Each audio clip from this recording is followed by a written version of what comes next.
Praise for the singing, praise for the morning, praise for them springing fresh from the word.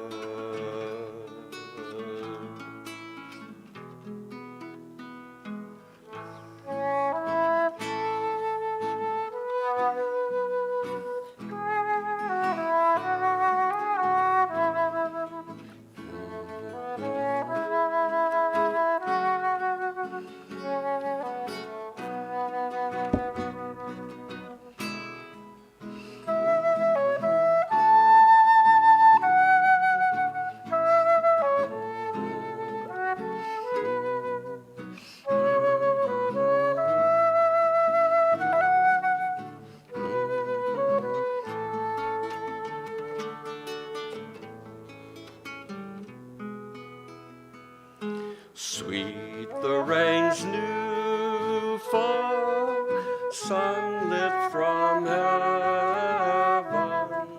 like the first dew fall on the first grass. Praise for the sweetness of the wet garden, sprung in completeness where his feet pass.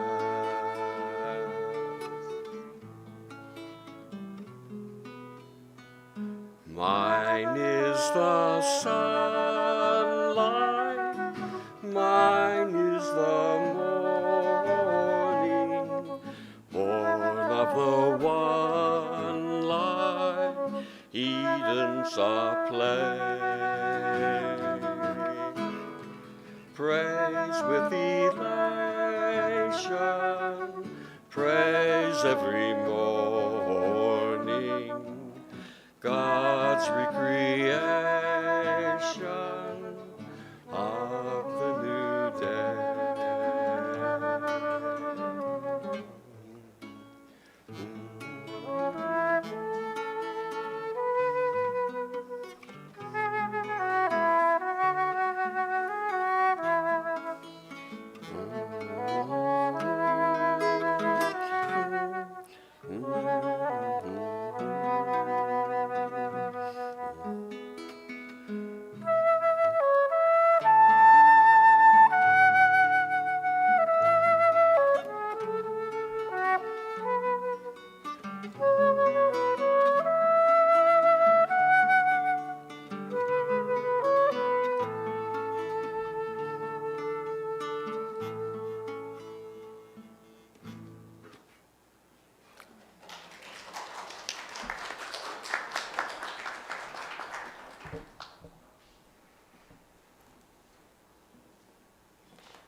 Just a really quick reminder for everyone to silence their cell phones, because that was my cell phone dinging during the prelude.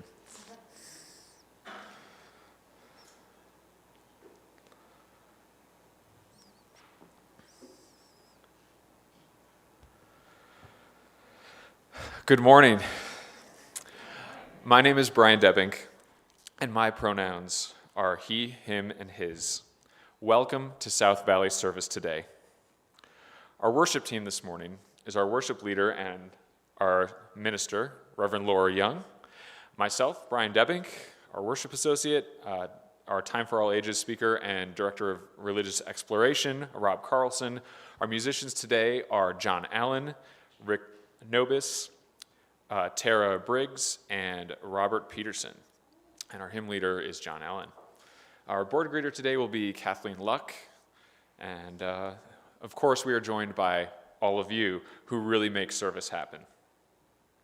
We would like to extend an especially warm welcome to those who are here for the first time. We are so glad that you are here. If you'd like to get to know us more, we encourage you to fill out the connection card via our online form found in the order of service you just downloaded with the QR code when you arrived. If you missed it, You can go back and get it at the welcome table. Now's a great time to do it while there's nothing particularly important to do, just me rambling on. And you're welcome to also speak with any of the people you see in service today or our welcome team to get better connected. All of our welcoming material can also be found on the website. We also have a religious exploration program that meets weekly on Sundays during worship and hosts activities throughout the month. And our director, Rob Carlson, is happy to answer any questions you have to help you get connected with our programs after worship. There's a lot happening at South Valley, and the Happenings weekly newsletter is a concise, up-to-the-minute way to stay connected.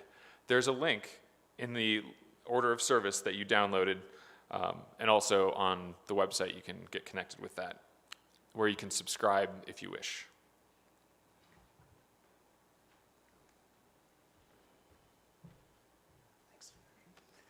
Well, good morning, everyone. As Brian mentioned, my name is Rob Carlson, and I'm the Director of Religious Exploration here at South Valley. And my pronouns are he, him, and his. And this upcoming week and weekend, we have some events and activities happening for our families. And I am just looking for a few extra hands, some extra help from any interested older youth and especially adults. First, if there are some among you who would be available and willing to help with our craft stations for our holiday crafternoon this coming Friday here at the church at 1 o'clock. I'd love to know if you might be interested in helping out with that. And if so, you can come and find me after worship, or you can send me an email. Let me know if you are interested in helping out, and I'll tell you a little more about some of the projects that we'll be doing for that. And then right after that craft event on Friday, we'll head upstairs here for a brief pageant rehearsal with our kids and youth, and I'd love to have some extra ears and eyes and hands for that, if we could. And then finally the next day, Saturday the 12th, we'll have one more pageant rehearsal here at 5 o'clock in the evening. And so I'd love to have some extra hands for that also. So again, if you'd be interested in being available for our kids' activities this weekend, you can let Grace Burns or myself know, and we'll be in touch. So thank you.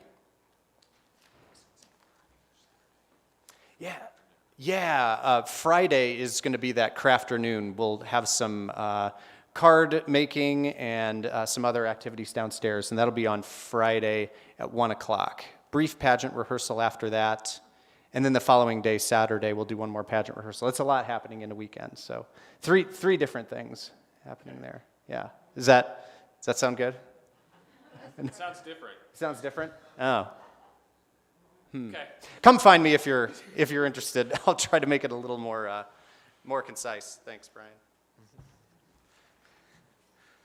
Well, I believe that previously we had said Saturday was the crafternoon, but we'll sort it all out and get updated information or confirmation on what Rob just said. Yeah. Also this week, we have on Tuesday, the 7th, we have a Blue Christmas service at 7 p.m. There'll be a Taze. I don't know if I'm... Taise. I actually meant to get the pronunciation for that before, but got it. Taise, it's a singing meditation style of service, and that'll be hosted by Reverend Laura and Reverend John Cooper. No? John Allen. Different John. Okay, I'm here this morning. All right, and finally, for our final announcement today is Christmas Eve service will be on Christmas Eve at 6 o'clock p.m. There will also be a cookie exchange. Please bring your homemade cookies to exchange with your friends and loved ones here in our community. And that, Jordan, do you want to come up and help us with the chalice lighting? All four of you. Okay. The whole Robertses, please come forward.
True to form, we have not rehearsed. So, some of you may remember this from last year's Zoom service, and if so, we apologize, but we just thought it was so good it bears repeating. So this is from the American Jewish World Service, an organization with values much like our own. So just a brief story about Hanukkah. Each year, the story of Hanukkah reminds us that it is in our power to overcome insurmountable odds. When the Maccabees, surrounded and outnumbered, faced with the ancient Syrian Greeks, they did not despair. They fought fiercely against the forces that wanted to oppress them. And when they reclaimed the temple and realized they had only enough oil to kindle the menorah for one night, they lit their flame, trusting that a miracle would extend this light. Our tradition beckons us to choose to act in the face of the challenges before us. We can choose courage in the face of fear and choose hope in the face of anguish. Our world has faced innumerable obstacles this year, but just as our ancestors did, together we can choose light. So as we light each candle, we invite you to reflect on how you are choosing light and justice this year.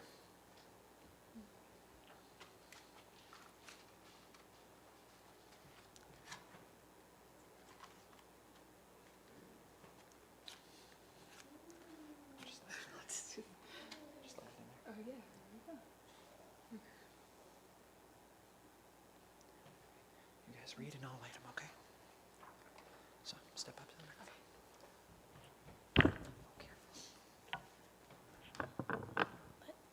What I read? Right here. I choose light by illuminating the path to a better, brighter, more equitable world for all.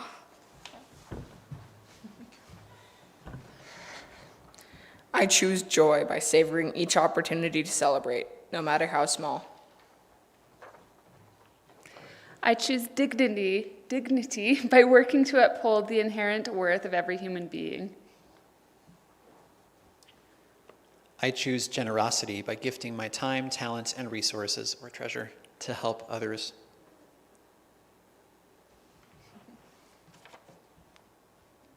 I choose connection by deepening my relationships with friends and loved ones and expanding my circles to build kinship with people whose lives are different from my own.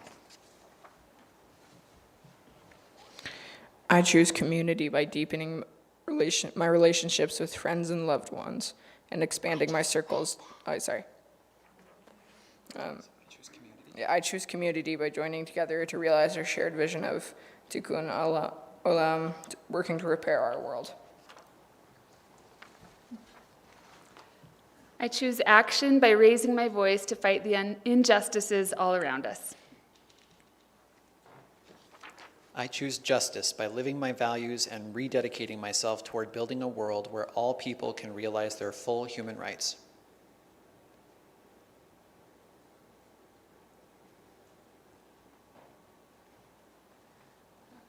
You can leave that one. Good too. You want to relight it? Sure. And then we will sing the traditional Hanukkah candle lighting prayer for you. Baruch atah Adonai, Eloheinu melech haolam, asher kishanu b'mitzvotav mitzivanu lehadlik shel Hanukkah. Amen.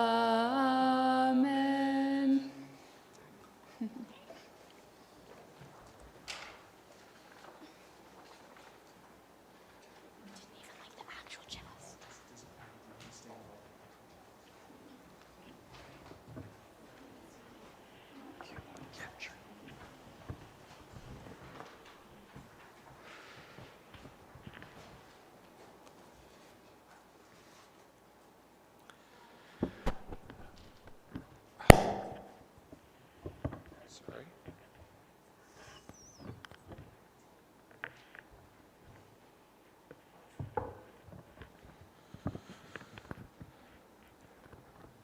All right, now Jordan will light our chalice for us while we say our chalice lighting words. Let us light our, We light this chalice for the warmth of love, for the light of truth, and for the energy of action. Please stand in body, mind, or spirit, and join us to sing our opening hymn, 10:15, in your teal hymnal. 10:15. We'll sing verses 1 and 2.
Good morning, I'm Kathleen Luck, and my pronouns are she and her. I am a member of the Board of Trustees here at South Valley Unitarian Universalist Society. Come, come, whoever you are welcome here. No matter your age, your size, the color of your eyes, your hair, your skin, you are welcome here. No matter your gender, whom you love, how you speak, or whatever your abilities, you are welcome here. You are welcome here whether you come with laughter in your heart or tears in your eyes. You are welcome here. No matter what you have experienced in the past, no matter what awaits you in the future, you are welcome here. Whether you believe in God all of the time, some of the time, or none of the time, you are welcome here. This is a community of open minds, loving hearts, and willing hands. You are welcome here at South Valley Unitarian Universalist Society.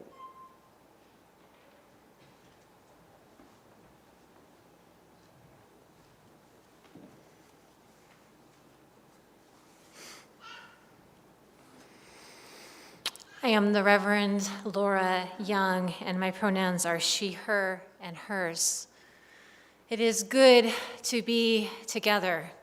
It is especially good to be together when the news of the world that we were delivered this week into is that we are still very much in the midst, that the world still very much needs us to show up. It always has, and it will continue to be so.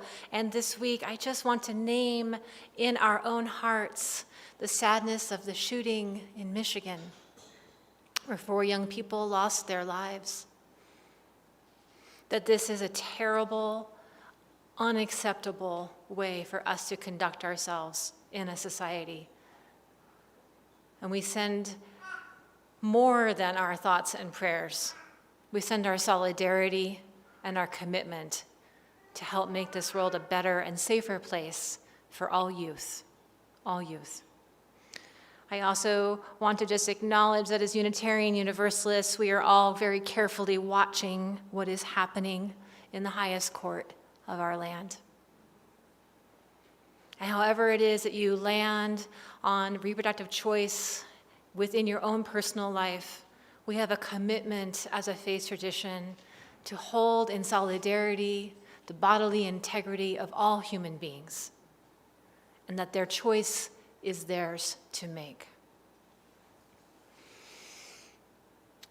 And that complexity doesn't stop there. Of course, we continue to walk in and among the new wave of a variant of COVID-19 that has arrived on our doorsteps this week, not knowing how it will push and pull us in the days and weeks to come. All of these things and all of the things that remain unnamed in this moment are here with us in this room. But guess who is also in this room? You and me and you and you and you And together we will make it through this time, just as we have in the past. So our call to worship this morning is by one of my favorite philosophers, Shel Silverstein.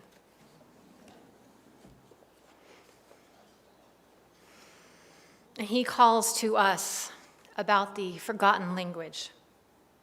Once I spoke the language of the flowers. Once I understood each word the caterpillar said. Once I smiled in secret at the gossip of the starlings and shared a conversation with the housefly in my bed. Once I heard and answered all the questions of the crickets and joined the crying of each falling, dying flake of snow. Once I spoke the language of the flowers.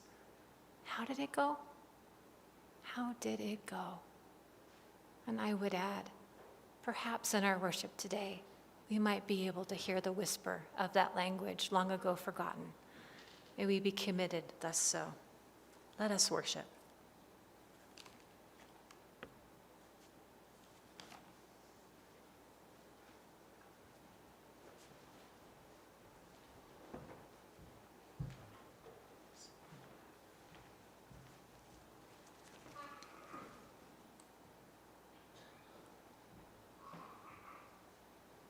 This is a story of ritual by the late Bird Baylor.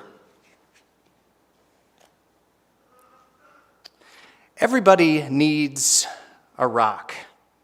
I'm sorry for kids who don't have a rock for a friend.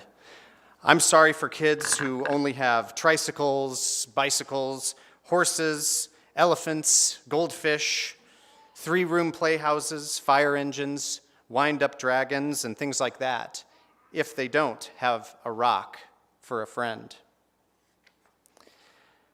And that's why I'm giving them my own 10 rules for finding a rock. Not just any rock, I mean a special one that you find yourself and keep as long as you can, maybe forever. If somebody says, well, what's so special about that rock? Don't even tell them. I don't. Nobody is supposed to know what's special about another person's rock. All right, so here are the rules. Rule number 1, if you can, go to a mountain made out of nothing but 100 million shiny, small, beautiful, roundish rocks. But if you can't do that, any place will do. Even an alley, even a sandy road. Rule number 2, when you are looking at rocks, don't let mothers or fathers or sisters or brothers or even best friends talk to you. You should choose a rock while everything is quiet. Don't let dogs bark at you or bees buzz at you. But if they do, don't worry. The worst thing you can do is go rock hunting when you are worried. Rule number 3, bend down. More, even more. You may have to sit on the ground with your head almost touching the earth. You have to look a rock right in the eye. Otherwise, don't blame me if you can't find a good one. Rule number 4, don't get a rock that is too big. You will always be sorry. It won't fit in your hand right, and it won't fit in your pocket. A rock that's as big as an apple is usually too big. A rock that's as big as a horse is much too big. Rule number 5, don't choose a rock that's too small either. It will only be easy to lose, or a mouse might eat it, thinking that it's a seed.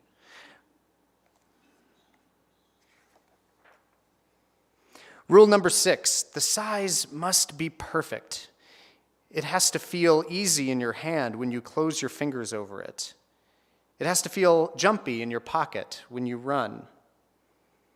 Some people touch a rock 1,000 times a day. There aren't many things that feel as good as a rock, if the rock is perfect. Rule number 7, look for the perfect color. That could be a sort of pinkish gray with bits of silvery shine in it. Some rocks that look brown are really other colors, but you only see them when you squint and when the sun is just right. Another way to see colors is to dip your rock in a clear mountain stream if one is passing by. Rule number 8, the shape of the rock is totally up to you. There's a girl in Alaska who I know who only likes flat rocks. Don't ask me why. I kind of like them lumpy. The thing to remember about shapes is this. Any rock looks good with 100 other rocks around it on a hill, but if your rock is going to be special, it should look good by itself, maybe on the ground or even in the bathtub. Rule number 9, always sniff a rock. Rocks have their own smells.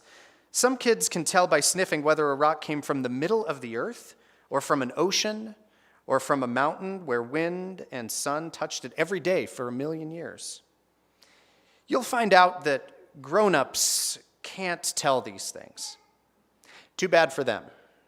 They just can't smell as well as kids can. Rule number 10, don't ask anybody to help you choose. I've seen a lizard pick one rock out of a desert full of rocks and go sit there alone. I've seen a snail pass up 20 rocks and spend all day getting to the one it wanted. You may have to make up your own mind, but you will know. All right, well, that's the 10 rules. If you think of any more, write them down for yourself. I'm going out to play a game that just takes me and one rock to play. I happen to have a rock here in my hand. Everyone needs a rock. Thank you for that, Bird Baylor. And now I'd like to invite our young people to join Grace and I downstairs for our RE activities.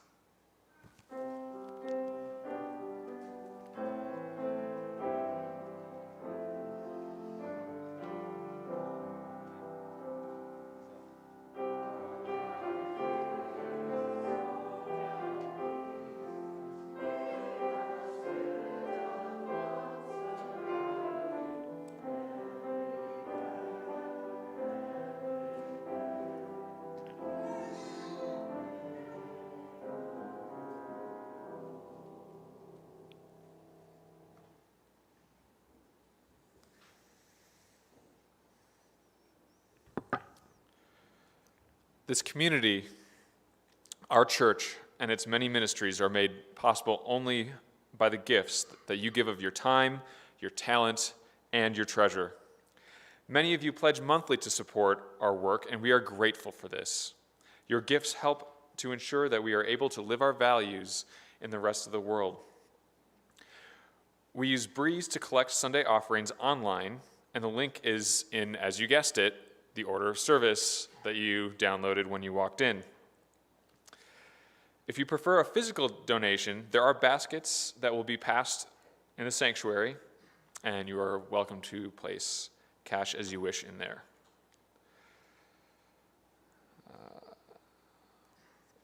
As part of our ministry at South Valley includes sharing our Sunday worship offerings with a charitable organization that aligns with our principles and values. In loving memory of Connie Gates, who is one of our founding members and a fierce justice advocate, our Social Action Council has chosen the Unitarian Universalist Service Committee Guests at Your Table program as our Split the Plate recipient for November. The UUSC works to uphold the rights of people displaced due to climate, conflict, and economic hardships, and responds to humanitarian crises, focusing on those who are most marginalized. UUSC's work is grounded in the belief that all people have inherent power and dignity. Materials for Guests at Your Table will be available, actually they're available now, in the back of the sanctuary, probably up front. Also, grab one of these. This is what you'd get, placed on your table, and any change, anything that you want to put in there during your meals at home. That's what the Guest at Your Table is. This is the Guest at Your Table, and then you return that. Usually you count that money up and write a check or something like that, and then that's the most efficient way to get the money back to us and also all the people out there who need it. So please join me in reading our offertory words. We are this church. We are its hands, its heart, its voice. Together we share in the wealth of this community and sustain it with our gifts.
that we have received and all we have found the courage to give, may we be truly grateful. May these gifts be a blessing on South Valley and on the Unitarian Universalist Service Committee.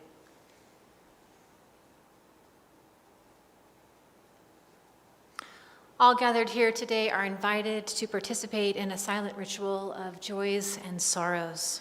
If you have a joy or sorrow that you'd like to have held in community, you're invited to come forward to the table at this time and place a stone in the water. Feel free to pause as you select your perfect rock and place it gently in the water bowl. This ritual is practiced in silence, both of the gathered community and those who are approaching the altar, and John will share additional music with us during this time. At the close of the ritual, when all who have added their stone have done so, we will add one final stone to represent those joys and sorrows which remain unspoken but still held in kindness. I invite you to process up this side and to return to your seat on that side.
Please join me in a time of silent meditation, reflection, or prayer.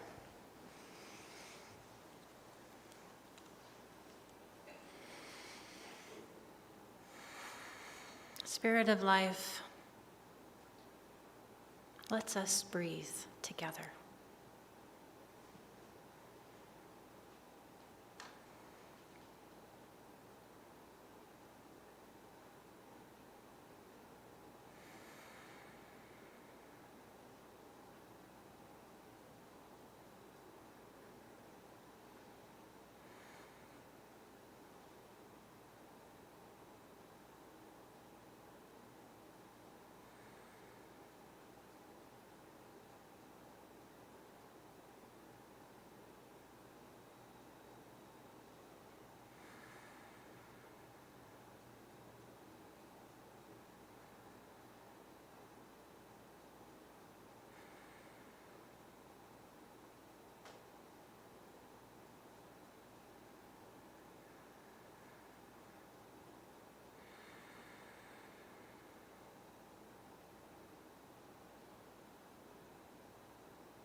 and together we build a beloved community.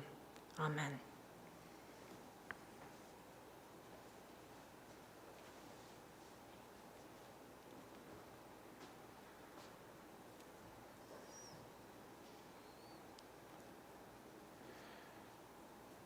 For our reading today, more wisdom from the Silverstein, from Where the Sidewalk Ends.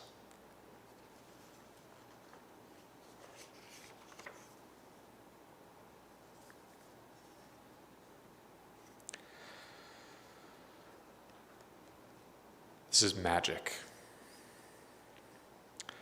Sandra's seen a leprechaun.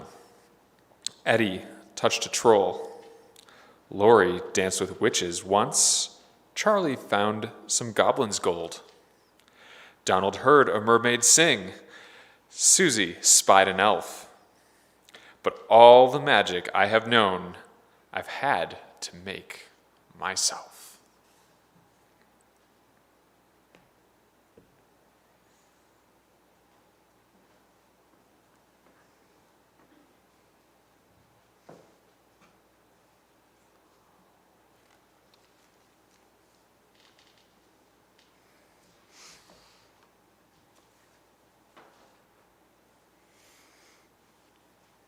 So about a dozen years ago, in the aftermath of a business failure, I tried to be a life coach. I've mentioned that before. That didn't work out. I'm still looking for my purpose here. Anyway, after about a dozen years ago, I was walking through that experience, and I endured a period of sadness and confusion. And it persisted for the better part of a year. And it was not the first such period of despair I had experienced, nor was it the last. I have come to understand as I move through my adulthood that understanding our internal patterns and learning to cope with the nervous systems that we have been given is a major work of adulthood. What made this particular experience of sadness and confusion significant in my mind is how its end began to unfold. So one evening at home, I found myself feeling quite bitter. My mind was upsetting itself with questions of self-worth and purpose, and I began to argue angrily with God. By the time my children were in bed for the evening, I was really quite riled up internally, and I expressed to my then husband how miserable I was feeling. And as he listened, my tirade of anger turned into angry tears, and I cried out loud with some colorful words and a rather rude hand gesture that truly God could jump into the lake for all I cared, because I was really quite done. My tears fell quickly and thoroughly from that moment until I exhausted myself physically. And when the tears ceased, I lay in my bed and closed my eyes and let my mind just drift. I was awake, but nevertheless I began to perceive my internal landscape as a field of grayness. I felt as if I were at the bottom of a wide well and I was surrounded by emptiness.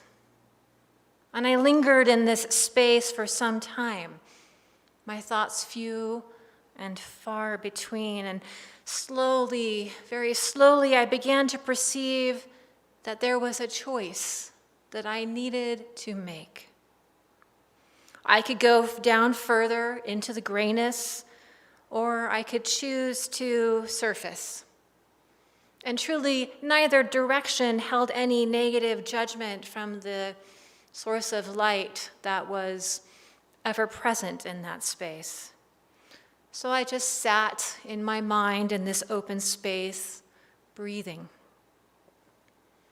And then slowly, I decided that I would surface. And wouldn't you know it, at that moment, Jesus arrived and sat down next to me. It was super irritating, because at that point, I wanted nothing to do with Jesus, and I still sometimes don't really want to still. But anyway, Jesus sat down next to me and started talking to me, and the content of that is not for you, it is for me. But nevertheless, in that moment, I realized that I could make a choice to either surface or go further into grayness. And I made the choice then in that moment to move into a greater place of lightness. Anyway, Jesus didn't really say that much that night anyway. I really just felt like God put him there just to make me wake up and get a little clearer on my purpose in life. And after a time, I just moved to the side and began to crawl up and out of that gray space. And then I awoke and wondered, what the heck just happened? Unfortunately, it wasn't one of those experiences where we go to a mountaintop and have some mystical experience and the light comes on and we have some purpose that we're going to charge forward in our life. It was sort of this amorphous, open-ended, kind of confusing mystical experience. I had no idea what I was supposed to do with my life following that experience. It wasn't one of those times. But I knew that I needed to unstick myself from the rut of negativity that I had become habituated to. So after considering my options for a few weeks, I decided that the best use of my time was getting certified as an indoor cycling instructor.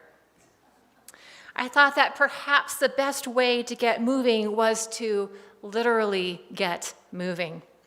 And if you've ever been to an indoor cycling class or seen it advertised on TV, your legs actually do spin rather quickly. I knew that this was a fairly low-hanging fruit because I had availed myself of classes in the past. The certification path was short, and my best friend was already an instructor and willing to mentor me. So that's what I did. And it worked. As I spun my legs, I began to find new traction in other parts of my life. I found that by actively encouraging others to be their best, it had a corollary impact in my own life that I was increasing my own sense of efficacy and empowering. Spinning moved me out of the rut and into a new rhythm for my life. And so I kept up this routine until one day I noticed that I had moved from being personally salvific to a gift that I could enjoy offering to others.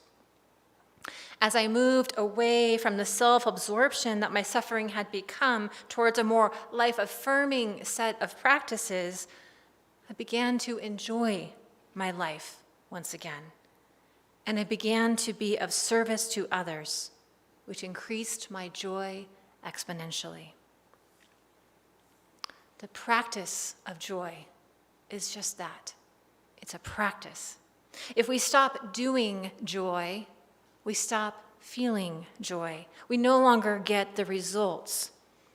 According to Brené Brown, joy always springs from a practice of gratitude, that there is no joy without a sense of gratitude. And she writes that gratitude is not actually an attitude, it's a practice, and a lifelong one.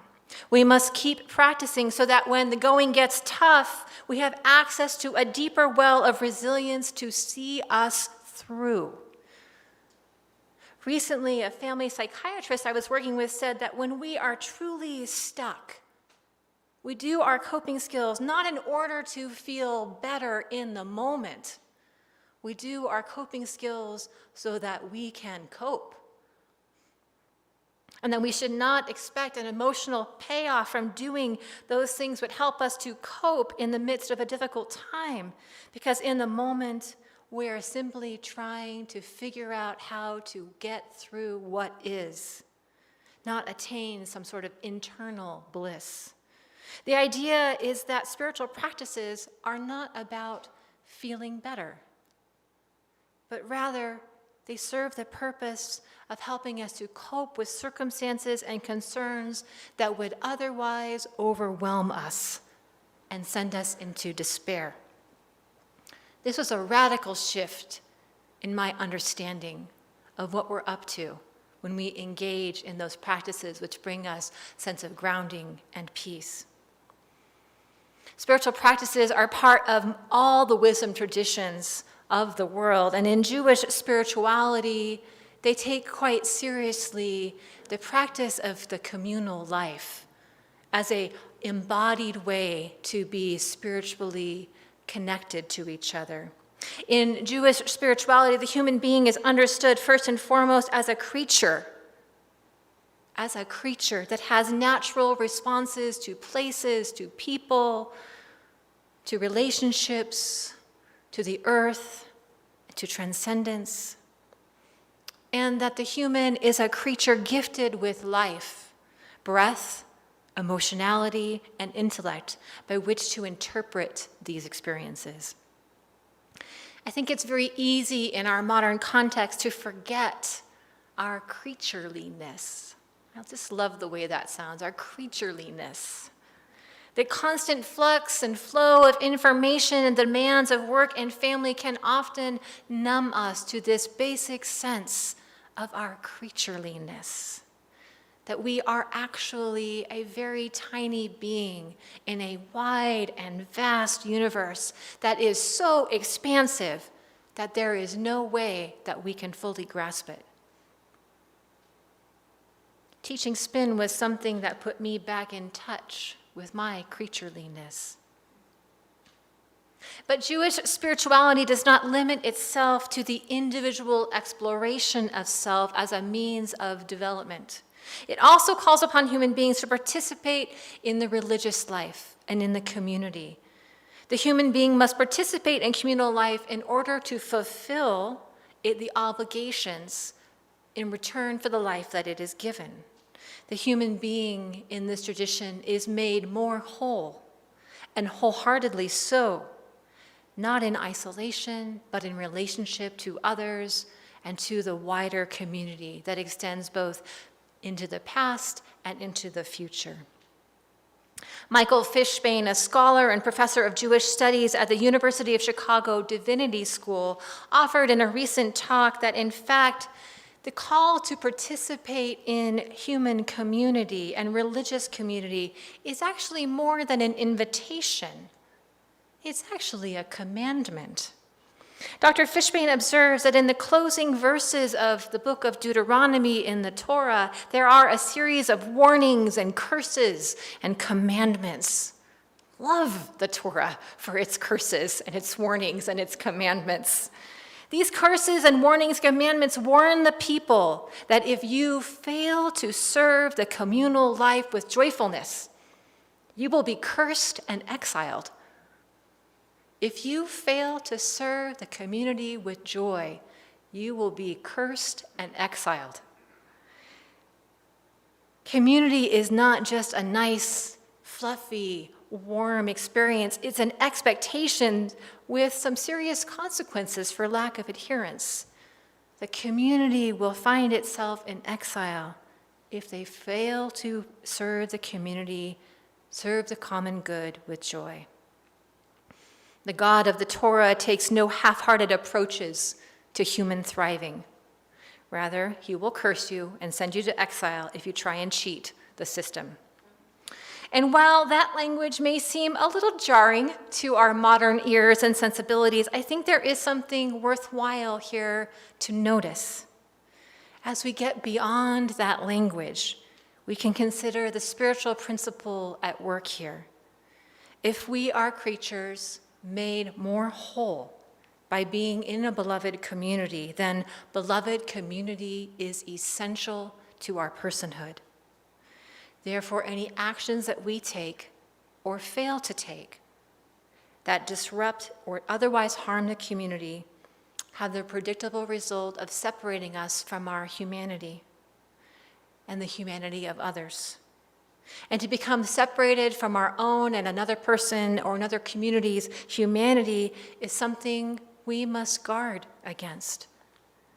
We know this deep in our bones. We know from history and our observations that where there is a lack of connection, isolation and despair may grow and spill over into vitriol, violence, terror. Therefore, we know that this principle is worthy of our attention and adherence to as a human community. And that is why such teachings have endured over the millennia, because they have a truthfulness that continues to guide us to what is right and good for the human. They also endure these teachings because we have to keep doing them all the time for them to work. We must practice joy, not just post about it on Facebook and Twitter. These last 22 months have been difficult, and the results of separations long in the making have been abundantly evident. Racial and economic and social and emotional separation has been systematically revealed, and we can no longer pretend to not know how bad it is. We also know now, at the close of 2021, that the path to wholeness involves radical inclusivity, wholehearted joyfulness, and is something that is entirely possible. That's right. It's entirely possible to build the beloved community by being radically inclusive and wholeheartedly joyful. The evidence is all around us. For has not this community sustained itself despite the odds through a very long COVID night? We cobbled together what resources we had and what seemed to be sure to be exhausted long before we were done, and somehow we were not. Somehow the light endured, and so did we. Somehow the light endured, and so did we. Pinning ourselves to community works. When times are tough, it ensures our individual and collective survival. When times are better, community celebrates the joy of connection and the larger life of which we are all a part. And in the in-between times, we keep practicing so that the community is sustained. We are beginning to recover a bit, I think. And as we emerge from this time, vaccinated and boosted and masked for sure, we are perhaps also a little rattled at the edges from the long endurance of the pandemic. But perhaps we can also find that we are a bit more committed, a bit more mindful, a bit more resilient than before. We know that return always feels like this. Return from exile is always a little uncertain. It's always a little unknown. And that while there are moments of illumination and expansion on the path to return or recovery, it's mostly made up of ordinary days and ordinary moments. And that's where the magic truly lies. That's where we, when what Shel Silverstein does say in his poem, that's where we make our own magic. Going forward, let us not dare to attempt to face the next wave of illness or the next drought or the next mass shooting on our own.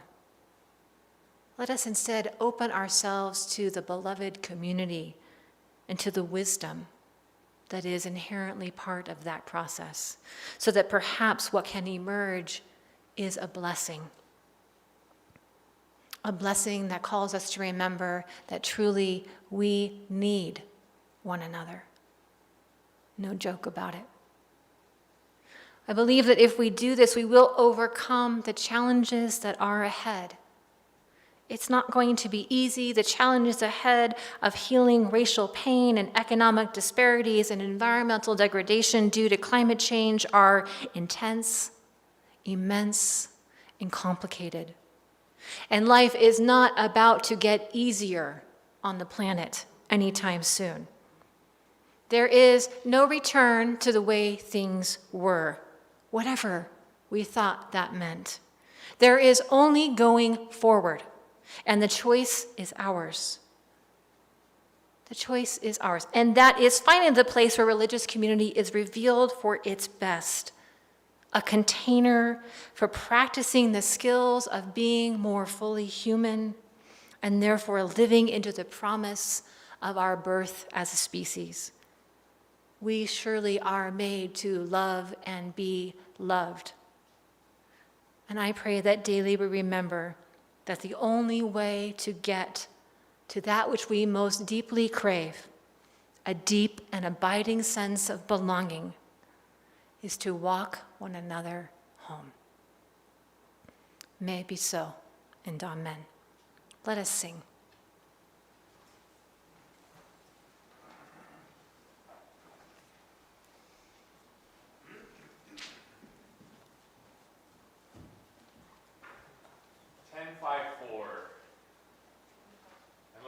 Let's sing the first two verses. You're welcome to stand if you like.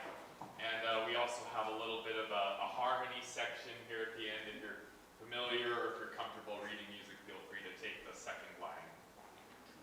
Two verses.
All right, people remained standing for the most part.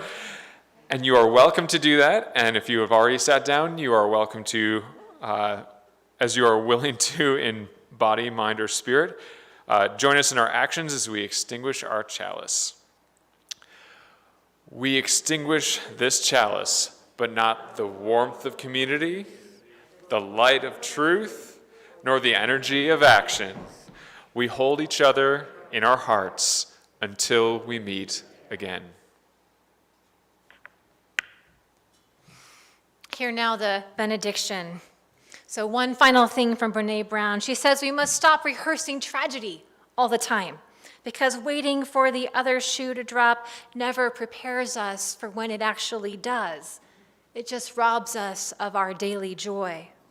The cultivation on joy on a daily basis builds resistance, creativity, wonder, imagination, and researchers say makes us look younger and more attractive. So really, you have nothing to lose this week. That is your homework assignment, to practice joy and to share it with another. Go forth now and be a blessing upon the world. Please be seated for the postlude, and then social hour will take place sort of amorphously inside and outside with your masks on.